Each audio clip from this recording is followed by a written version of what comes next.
Tel Aviv में बीती रात जब बेन गुरियन एयरपोर्ट पर हमास के रॉकेट फेंके गए थे, दागे गए थे, उसके बाद से जबरदस्त तनाव था। लेकिन आज सवेरे अगर आप जमीनी स्थिति देखें तो ट्रैफिक यहाँ पर बिल्कुल नॉर्मल है। टेल अवीव की रफ्तार को हमास रोकने में पूरी तरह से नाकाम हुआ है। लेकिन ये स्थिति, जमीनी स्थिति दक्षिणी इजराइल की नहीं है जहां पर इस समय हम लोग जा रहे हैं। दक्षिणी इजराइल का, चाहे हम एशदोद से लेकर एशकलोन या सिदरोत की बात करें, वहां तनाव बहुत ज्यादा है।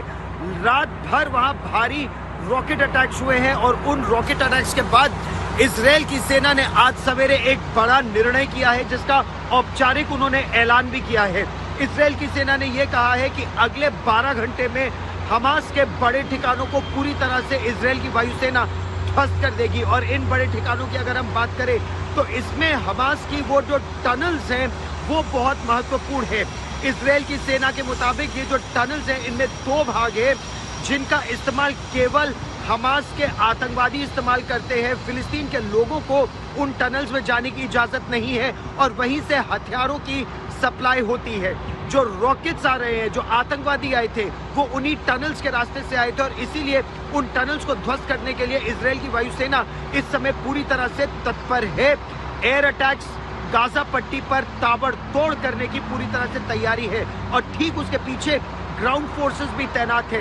उनकी बख्तरबंद गाड़ियां, उनके टैंक और उनके ग्राउंड ट्रूप्स। इजराइल की सेना के मुताबिक चाहे दक्षिण की सीमा हो या उत्तर की, यह अब तक का सबसे बड़ा और सबसे तेज मोबिलाइजेशन है जिसमें 3 लाख सिपाहियों को एक साथ 2 अलग अलग सीमाओं पर तैनात किया गया है। हम विस्तार से आपको इसके बारे में बताएंगे, लेकिन सबसे पहले देखिए हमारी एक ग्राउंड रिपोर्ट।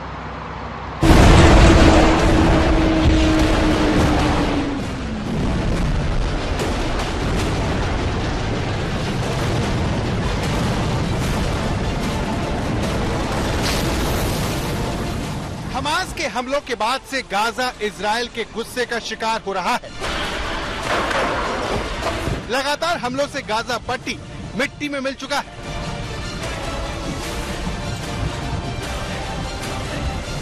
हमास के हमलों के बाद से गाजा की हजारों इमारतें नष्ट हो चुकी हैं, लेकिन इमारत का ये ढेर बहुत खास है। खास इसीलिए क्योंकि दावा है कि ये इमारत मोहम्मद जाइफ की है, हमास का वो सैन्य विंग कमांडर जिसने इजराइल में हुए म्यूजिकल फेस्टिवल पर हमले की साजिश रची थी। 7 अक्टूबर को हमास के कमांडर मोहम्मद जाइफ के इशारे पर ही इजराइल में म्यूजिकल फेस्टिवल के दौरान कत्लेआम मचाया गया था।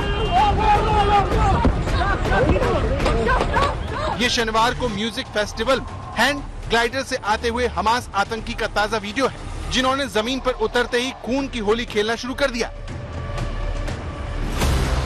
इसी हमले के बाद इजराइल हमास का नामो निशान मिटाने की शपथ ले चुका है। 7 अक्टूबर से इजराइल की ओर से गाजा पट्टी पर लगातार बम बरस रहे हैं और रॉकेट लॉन्चर दागे जा रहे हैं। हमास से बदला लेने के लिए इजराइल की सेना ने मोहम्मद जाइफ के घर पर भी बम गिराया और उसके घर को मलबे में तब्दील कर दिया। लेकिन सवाल है कि इजराइल को दहलाने वाला हमास का कमांडर मोहम्मद जाइफ क्या एक बार फिर मौत को चकमा देकर फरार हो गया है? क्योंकि हमास के इस कमांडर के घर पर हुए हमले में उसके पिता, भाई, बच्चे और रिश्तेदार मारे जाने की बात हो रही है, लेकिन इजराइल के इस मोस्ट वांटेड के मारे जाने को लेकर कोई पुख्ता खबर सामने नहीं आई। दावा है कि मई 2021 में रमजान के दौरान अल अक्सा मस्जिद पर इजराइल के हमला करने, नमाजियों को पीटने, बुजुर्गों और युवाओं को मस्जिद के बाहर खींचने के दृश्यों ने मोहम्मद जाइफ के गुस्से को भड़काया और शनिवार को इजराइल के इतिहास का सबसे बड़ा हमला हो गया। मोहम्मद जाइफ का जन्म 1965 में गाजा के खान यूनिस शरणार्थी कैंप में हुआ। शुरुआत में उसकी कला में रुचि थी। उसने मंच पर कॉमेडी भी की, भौतिक, रसायन और जीव विज्ञान की पढ़ाई की और 1987 में हमास में शामिल हो गया। जाइफ का ठिकाना किसी को पता नहीं है। माना जाता है कि वो गाजा में बनी सुरंगों के अंदर हो सकता है। साल 2021 के हमले को मिलाकर मोहम्मद जाइफ को 7 बार इजराइल मारने की कोशिश कर चुका है, लेकिन वो कामयाब नहीं हुआ।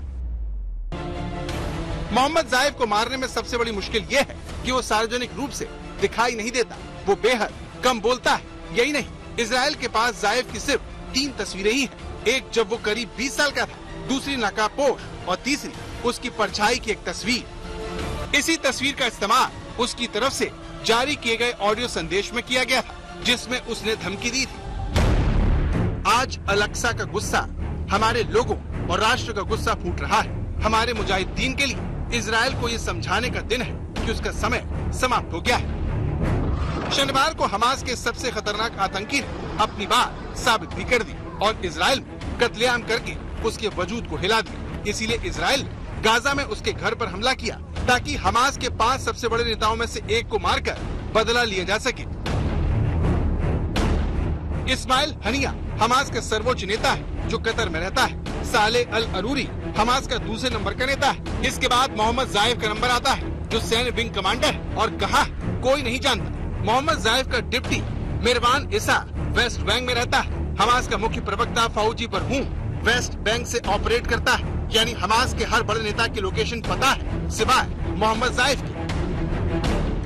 इस आतंकवादी ने अपनी गुमरानी को ही सबसे बड़ा हथियार बना लिया है, इसीलिए वो इजराइल के निशाने पर रहते हुए भी आतंकवादियों को तैयार करता रहा, जिसका नतीजा ये हुआ कि साल 1973 के बाद इजराइल की सुरक्षा में हमास सबसे बड़ी सेंधमारी करने में कामयाब हो गया। अश्कलोन से गौरव सावंत और यरूशलेम से आशुतोष मिश्रा की रिपोर्ट।